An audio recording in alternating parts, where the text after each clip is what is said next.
Hi there, in this video we're going to look at the space after paragraph and we're going to look at leading in the same go where we turn this text right here to magic happens and we've got some space after, which is the space after these paragraphs here, and we've opened up the leading a little bit between the lines. Let's go and do that now in this tutorial. Okay, to practice we're going to open up a separate file, go to File and Open, and in our exercise files under O3 newsletter there's one in there called space after. Let's open them up.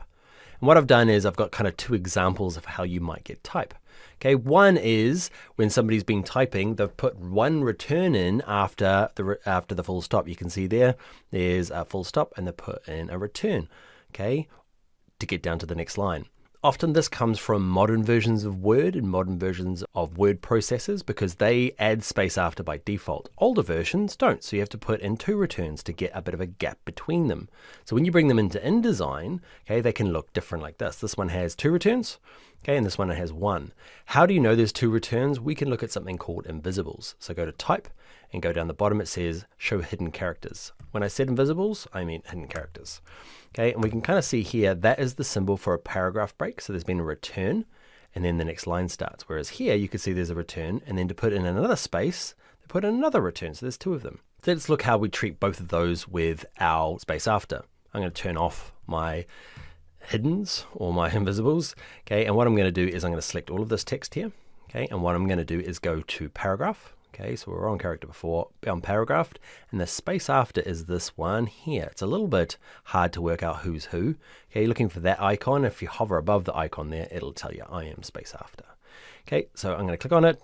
I'm going to go up through. Now mine's in millimeters, yours might be set in inches. Just go up until there's no like specific amount you need to have. It's more of a visual guide, like what you feel is a nice bit of gap between the paragraphs. Great, so that gives you really good control over the space between them over a long document, whereas this one here is going to be a little bit different. Okay, say I want to make this smaller, and what people tend to do is, if you want to make this smaller and you do kind of like caveman space after, is people just highlight this thing here. You've probably done it before, I've done it.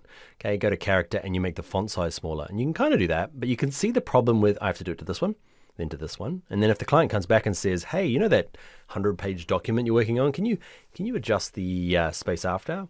And you've done it this way, okay? You say no, that is far too hard.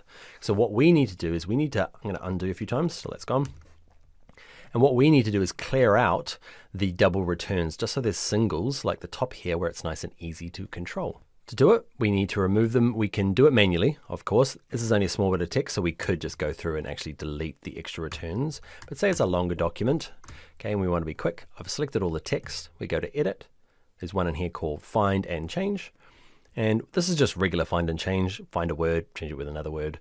We're going to use this one at the top here called Query. There's some pre-made what's called grep find changes. We're going to use this one that says multiple return to single return. So it's going to go through all my document. That's the code, the grep code for double returns, and it's going to switch it out for a single return.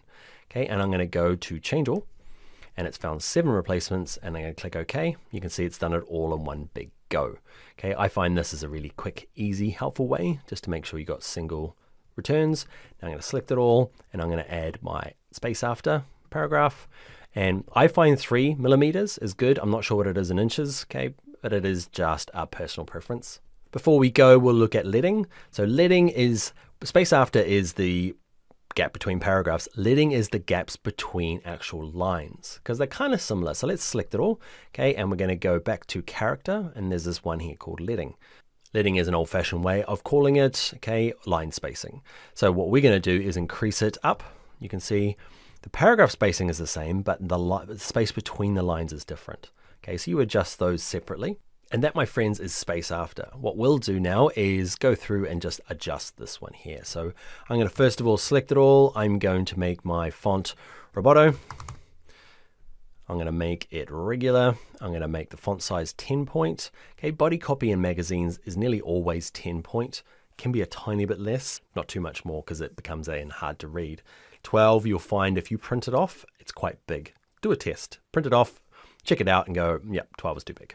Okay, so you might choose 10.5 or 11. There's no official number, but 10 points is normally it.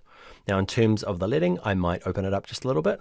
Defaulted to 12, I'm going to open up to 13, and now I'm going to play around with my space after, which is just under paragraph.